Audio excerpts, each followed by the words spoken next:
하나님 말씀 오바댜 1장 15절에서 16절입니다. 오바댜 1장 15절에서 16절.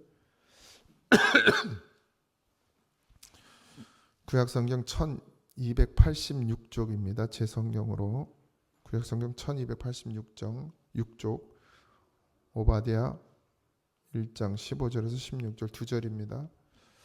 같이 합독합니다. 여호와께서 만국을 벌할 날이 가까웠나니 내가 행한 대로 너도 받을 것인즉 내가 한 것이 내 머리로 돌아갈 것이라.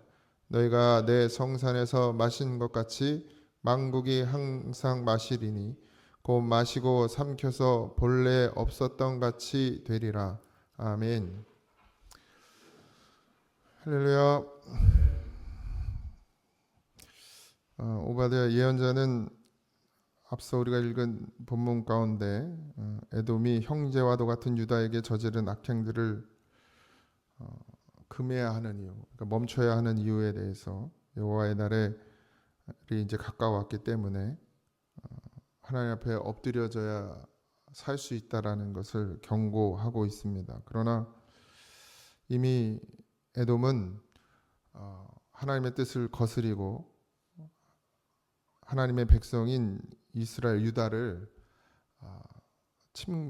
침공하는 일에 돕고 또 자기의 유익을 취하고, 그래 결국에는 여기 보면 이제 마셨다 이랬어요. 그러니까 축배를 들었다. 축배를. 여호와의 날은 모든 백성이 그 행위대로 하나님 앞에 판결받는 날을 여호와의 날이라고 합니다. 어떤 모양일지는 모르겠어요. 성경에 객관적으로 기술하지 않았기 때문에 예수님께서 어떤 모양으로 이 땅 가운데 재림하실지, 하나님의 심판이 어떤 식으로 이루어질지는 아무도 알 수 없습니다. 그러나 분명한 것은 우리가 다 하나님 앞에 서서 심판받게 되어 있다라는 사실입니다.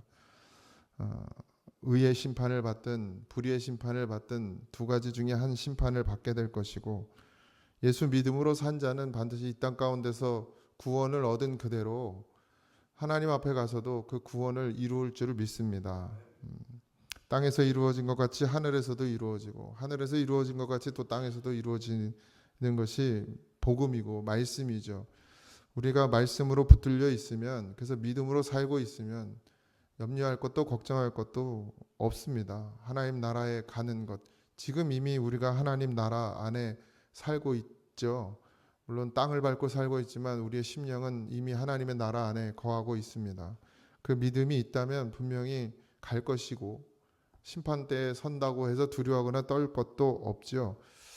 그러나 그 믿음을 분명히 여러분들은 보셔야 됩니다. 그러니까 내 생각에 믿음이 돼서는 안 돼요. 그러니까 바리새인들도 다 믿음이 있다고 그랬거든요. 자기들이 다 믿음 있고 하나님의 백성이고 하나님의 자녀라고 생각했어요. 바리새인들도. 그러니까 내 믿음이면 안 돼요. 하나님이 주시는 믿음이어야 하고 주의 성령께서 우리 안에서 역사하시는 믿음이어야지. 그러니까 내 믿음은 왜 생기냐면 내가 노력했기 때문에 내 믿음이 생기는 거예요. 노력한 것으로 믿음이 될 것 같지만 절대 그렇지 않다라는 것이죠. 지금 우리가 벗어버려야 할 것들, 그동안 지금 우리가 30년 40년 여러분들이 해왔던 공로, 예수님께서도 이 교회를 무너뜨리셨어요. 이 땅에 오셔서. 왜 그랬어요? 그들이 그들의 공로라고 생각했습니다. 하나님의 성전이 하나님의 뜻, 하나님의 힘으로 세워진 것이라고 생각하지 않고 자신들의 노력으로 세워지고 자신들이 지금까지 지켜왔다고 생각했어요. 그래서 무너져야 된다고 하는 거예요. 교회는 우리가 하는 게 아닙니다. 물론 여러분들이 수고하고 땀 흘렸죠. 여러분들이 다 심었고 여러분들이 다 쌓았습니다. 그러나 이 교회는 하나님이 하셨어요. 그걸 자꾸 잊어버리지 마십시오. 그 교만이 반드시 무너뜨리게 하십니다. 만약에 우리가 이것을 아낀다 그러면, 이걸 하나님보다 더 귀하게 여긴다면 이거 없어져야 되죠. 없어져야 됩니다. 다 없어져야 됩니다. 우리가 정말 귀하게 여겨야 될 건 뭐예요? 하나님이죠. 믿음입니다. 이거 누가 만드셨어요? 하나님이 만드셨어요. 이 고백이 나와야 되는데 어느새 보면 내가 했다는 거예요. 우리가 했다. 40년 50년 된 교회 우리가 했다. 우리 교회뿐만 아니라 다른 교회도 다 그런 병에 걸려 있습니다.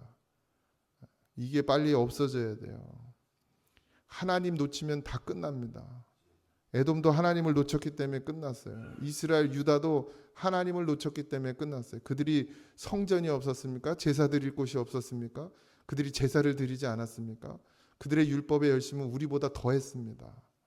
그럼에도 불구하고 그들이 왜 하나님께 버림을 받습니까? 다 있었는데 뭐가 없어요? 하나님이 없었어요. 그들의 마음에. 오늘도 우리도 마찬가지입니다. 우리가 새벽 예배를 나오고 수요예배를 나오고 주일에 하나님 앞에 나와 거룩하게 예배를 드리는 이 모든 행위가 왜 있어야 합니까? 복 받는 게 아니죠. 하나님 한 분 기억하기 위해서, 그 하나님 한 분 사랑하기 위해서, 그걸 통해서 내가 하나님을 잊어버리지 않으려고 꼭 붙들기 위해서, 그래서 우리가 예배의 자리에 나오죠. 오늘도 그 마음 잃지 마시기 바랍니다. 하나님의 심판은 에돔에게만 임한 것이 아닙니다. 바벨론을 도와서 예루살렘을 노약했던 모든 나라, 거기엔 에돔도 속한 것이죠. 에돔만 아니라 모든 만국이 그렇게 유다를 죽이려고, 무너뜨리려고, 없애려고 바벨론을 도왔습니다. 오바다는 만국이 하나님의 벌을 받을 때 에돔도 그 중에 하나로 속해서 벌을 받게 된다, 보응을 받을 것이라고 말씀하고 계십니다. 적어도 에돔은 유다를 위해서 희생했어야 된다라는 거예요. 왜냐하면 형제였기 때문에. 이 형제라는 말은 무슨 말이에요? 하나님 안에 있었다라는 얘기죠. 단순히 그냥 혈육이란 얘기가 아니라 하나님의 말씀을 받았던 자들이란 말이에요. 그러니까 이방인들, 하나님을 모르는 사람들은 바벨론을 도와 그렇게 할 수 있으나 적어도 너는 그렇게 하면 안 되었다라는 거예요. 그러니까 우리도 마찬가지죠. 우리가 교회 안에 있고 이 공동체 안에 있습니다. 세상 사람들이 우리를 손가락질할 수 있고 세상 사람들이 우리를 비난할 수 있어요. 그들은 하나님을 모르니까. 그러나 우리가 우리 안에서 서로가 서로를 비난하고 정죄하고 욕하는 것은 하나님이 기뻐하지 않습니다. 그러니 우리는 뭐 해야 돼요? 서로 사랑해야 됩니다. 사랑이 뭐 그냥 안아주고 뽀뽀하는 게 사랑이 아니고 서로를 위해서 기도하고 눈물 흘려주고 중보하고 가슴 아파하고 애통해하고 불쌍히 여기고, 뭐 우리가 할 수 있는 게 뭐가 있습니까? 뭐 돈이 많아서 도와주겠습니까? 뭐 우리가 지식이 많아 병을 고쳐주겠습니까? 능력이 있습니까? 우리가 오로지 할 수 있는 건 하나님 앞에 기도하는 것밖에 할 수 있는 게 없잖아요. 근데 하나님은 그걸 사랑으로 아신다는 거예요. 우리가 형제를 위해서 눈물 흘리고 우리가 형제를 위해서 기도하고 우리가 형제를 위해서 마음 아파하고 같이 괴로워하고 같이 힘들어하고, 하나님 그걸 사랑으로 보신다는 것이죠. 그렇게 했을 때 하나님이 우리를 버리시지 않는다는 거죠. 내가 행한 것이 내 머리로 돌아갈 것이라. 죄가 크면 클수록 그 벌도 커지게 마련입니다. 배신자 에돔에 대한 심판은 더욱 클 것이라고 말씀하세요. 우리가 악한 영의 미혹에 넘어진다고 할지라도 속히 돌이켜서 하나님을 붙드는 믿음이 되어야 합니다. 넘어질 수 있어요. 쓰러질 수 있고 뭐 실수할 수 있고 죄악 가운데 있을 수 있어요. 그러나 그것이 계속 가면 안 된다는 얘기예요. 에돔은 분명히 기회가 있었을 것입니다. 그들이 유다하고도 동맹을 맺었음에도 불구하고 그들이 더 큰 것을 의지했죠. 진짜 더 큰 건 하나님인데 그들의 눈에 보기에는 바벨론이 더 커 보였던 거예요. 그러니까 거기를 의지한 거예요. 그러면 그럴 수 있죠.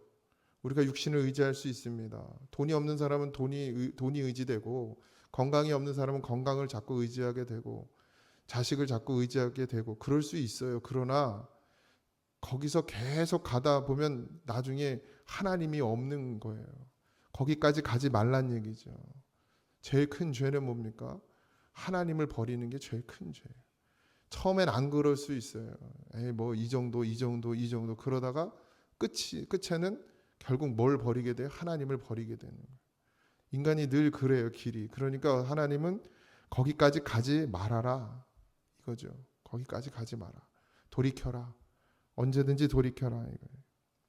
죄악은 더 커지게 되죠. 그리고 심판의 자리는 더 큰 형벌이 임하게 될 것임을 이야기하고 있습니다. 16절에 너희가 내 성산에서 마신 것 같이 만국이 항상 마시리니 곧 마시고 삼켜서 본래 없던 것 같이 되리라. 내 성산이라는 말은 뭐예요? 하나님의 거주지죠. 하나님이 거하시는 곳. 성경이 시온이라고도 하고 예루살렘이라고도 하죠. 지금은 어디예요? 우리의 심령입니다. 하나님의 성산이 됐어요. 우리가 하나님의 성전이 됐대요. 거룩한 전이. 근데 하나님이 거기 거하시는 곳인데 거기가 의로운 곳이고 예배 받으시길 원하시고 그 예배의 자리죠. 이곳에서 뭐 했다는 거예요? 마시다. 이 세 번이나 나오는데 에돔을 포함한 예루살렘을 노략했던 모든 나라 그 자리에서 술을 마시고 축배 흥청망청 즐겼다. 축하주라는 의미가 담겨 있어요. 축하주를 마셨다는 거예요. 하나님을 거스리고 거역하면서 그 자리에서 뭐 했다는 거예요? 그걸 기뻐했다라는 거예요. 하나님은 그들의 과거에 술을 마셨듯 장차 그들이 마셨던 그 술잔이 이제 뭐가 되냐면 심판의 잔이 될 것이다 라고 말씀하시는 거예요. 그래서 항상 마시고 또 자기 자신을 마시고 삼켜서 소멸되어 버릴 때까지 그걸 마시게 될 것이다. 심판을 마시게 될 것이다. 너희들이 마셨던 축배의 잔이 심판의 잔이 되고 그것이 언제까지 소멸될 때까지 계속 그걸 마시게 될 것이다. 이 악으로 갔으니 결국 끝까지 악으로 가게 될 것이다 라는 얘기를 하고 있습니다. 이게 얼마나 무서운 거예요. 하나님이 건지시지 않으면 건진받을 자가 아무도 없어요. 그러니까 인간은 원래 악으로 가죠. 하나님이 우리를 불쌍히 여겨서 건져주셨고 그 건진 받았기 때문에 우리가 지금 의의 길로 십자가의 길로 선한 길로 가고 있는 것이죠. 근데 하나님의 그 경고의 말씀을 듣지 않으면 어떻게 되는 거예요? 우리는 뭐밖에 할 수가 없어요. 악한 일밖에 나올 수가 없어요. 우리는 하나님이 계시지 않으면. 그러니까 그 하나님이 우리를 버리시면 결국 어떻게 돼요? 소멸하는 날까지 하나님이 우리를 손대지 않으면 우리는 그냥 악의 길을 갈 수밖에 없어요. 소멸의 심판의 잔을 계속 마실 수밖에 없어요. 우리가 아무리 노력을 한다 해도 하나님이 우리를 잡아주시지 않으면 우리는 구원의 길에 절대 들어갈 수 없는 존재입니다. 우리가 노력으로 되어지는 게 아니기 때문에. 그러니까 하나님이 지금도 우리를 긍휼히 여기시는 것은 그래도 우리가 돌이키려 하고 죄 가운데 빠지지 않으려고 하고 그래도 하나님 놓치지 않으려고 하고 뭐 방법은 잘 몰라요. 진리를 알면 또 우리가 얼마나 알겠습니까? 근데 우리의 중심에 그래도 예수님을 만났고 하나님의 부르심을 들었고 그러니까 여전히 실패하고 여전히 넘어지고 여전히 쓰러지지만 그래도 그 중심에 하나님을 놓지 않으려는 그 마음이 아직 있다는 거죠. 근데 에돔은 그게 없었다는 거예요. 아예. 그러니까 하나님은 더 이상 그를 건질 마음이 없으신 거예요. 그냥 그대로 놔두는 거예요. 인간은 그대로 놔두면 다 어디로 가요? 악의 길로 갑니다. 자유를 준다. 자녀들에게. 그냥 그들이 알아서 하게 둔다. 그들이 선택한다. 물론 세상의 일은 선택할 수 있어요. 그러나 신앙은 선택으로 되어지는 게 아니에요. 내가 선택할 수 있는 문제가 아닙니다. 인간은 자유를 주고 선택을 주면 다 뭘 택하게 되어 있어요? 악을 택하게 되어 있어요. 예수님 만나지 않으면 말씀이 내 안에 있지 않으면 그럴 수밖에 없어요. 우리가 어떻게 회개할 수 있습니까? 우리가 어떻게 하나님 나를 불쌍히 여겨달라고 우리가 고백할 수 있어요? 하나님이 나를 붙잡고 있기 때문에 그 고백도 가능한 것이지 하나님이 나를 완전히 놔버리면 그것도 안 나와요. 불쌍히 여겨달란 말도 안 나와요. 그냥 세상으로 내달려갑니다. 가만 보세요. 세상에 있는 사람들을. 그들이 뭐 하나님 나를 불쌍히 여겨달란 말이 나옵니까? 그런 생각조차도 안 하잖아요. 왜? 하나님이 그들을 붙들지 않기 때문이에요. 부르심에 응답하는 자들에게 하나님은 긍휼로 응답하시죠. 그러나 부르심에 응답하지 않으면 그냥 놔두시는 거예요. 그러니까 우리를 사용하시죠. 그래서 우리가 뭐가 돼야 됩니까? 복음의 전달자가 돼야 돼요. 그런 자들에게라도. 그렇다고 그들을 버려둘 수는 없죠. 계속해서 얘기하죠. 듣든지 아니 듣든지. 구원은 하나님이 하시는 것이니까요. 그러나 하나님의 입장에서 그렇단 얘기예요. 하나님의 입장에서. 하나님의 백성을 해하고 비웃고 즐거워했던 자들은 결국 완전히 사라지기까지 심판당할 수밖에 없습니다. 우리는 비난하는 자가 되지 말고 사랑하는 자가 되시기 바랍니다. 손가락질하는 자가 되지 말고 사랑하는 자가 되십시오. 다 그게 하나님이 기뻐하시는 일입니다. 마태복음 7장 1절에서 2절에 보면 비판을 받지 아니하려거든 비판하지 말라. 너희가 비판하는 그 비판으로 너희가 비판을 받을 것이요 너희가 헤아리는 그 헤아림으로 너희가 헤아림을 받을 것이라. 이게 무슨 말이에요? 우리가 비판을 하게 되면 하나님이 우리를 비판하신다는 얘기고 우리가 헤아리면 우리가 형제를 헤아리면 하나님도 우리를 헤아려 주신다는 얘기예요. 무엇을 중심으로 살아야 될지 분명히 하나님 우리에게 말씀해 주셨습니다. 오늘도 주의 이름을 부르시기 바랍니다. 다른 방법이 있으면 좋겠지만 없어요. 예수님들 찾는 거 말고는 어떤 상황에서든지 나에게 사망이 몰려오고 죽음이 몰려올 때에 그걸 볼 수 있는 눈을 달라고, 그게 보여지거든. 아, 지금 나를 죽이려는 역사구나, 나를 해하려는 역사구나, 나를 무너뜨리려는 역사구나, 나 주님 바라보지 못하게 하는 역사구나, 이게 깨달아지거든 얼른 주의 이름을 부르고, 주님 나를 불쌍히 여겨 주소서, 주여 나를 긍휼히 여겨 주소서, 이 기도가 우리를 살립니다. 오늘도 그런 귀한 한 날이 되길 소망하고, 우리가 이 요바다를 통해서, 에돔을 통해서 우리가 어디의 자리에 지금 있는지, 또 우리는 어디로 가야 하는지를 분명히 인식하고 믿음으로 서는 그런 우리가 되기를 주님의 이름으로 축원드립니다. 기도하겠습니다. 하나님, 믿음으로 굳건히 서서 주의 길 가기를 소망합니다. 그래서 오늘도 주의 이름을 부릅니다. 주님, 우리를 불쌍히 여겨주시고 우리에게 긍휼을 베풀어 주옵소서. 아버지 하나님, 깨닫게 하신 것도 감사합니다. 아버지 하나님, 기도할 수 있게 하신 것도 감사합니다. 하나님, 에돔과 같이 아니하게 하시고 주님이 말씀하시면 듣고 순종하는, 어찌하든 하나님 앞에 엎드려지는 그런 믿음이 되게 하여 주시옵소서. 끝까지 그 붙드시는 은혜로 살게 하시고 오늘도 주와 동행하며 살기를 소망하는 사랑하는 성도들에게 주여 함께 하시고 주님 붙드시고 인도하여 주옵소서. 모든 것 감사하며 예수님의 이름으로 기도하옵나이다. 아멘. 하늘에 계신 우리 아버지여, 이름이 거룩히 여김을 받으시오며 나라의 임하옵시며 뜻이 하늘에서 이루어진 것 같이 땅에서도 이루어지이다. 오늘날 우리에게 일용할 양식을 주옵시고 우리가 우리에게 죄진 자를 사하여 준 것 같이 우리 죄를 사하여 주옵시고 우리를 시험에 들게 하지 마옵시고 다만 악에서 구하옵소서. 그 나라와 권세와 영광이 아버지께 영원히 싸움나이다. 아멘.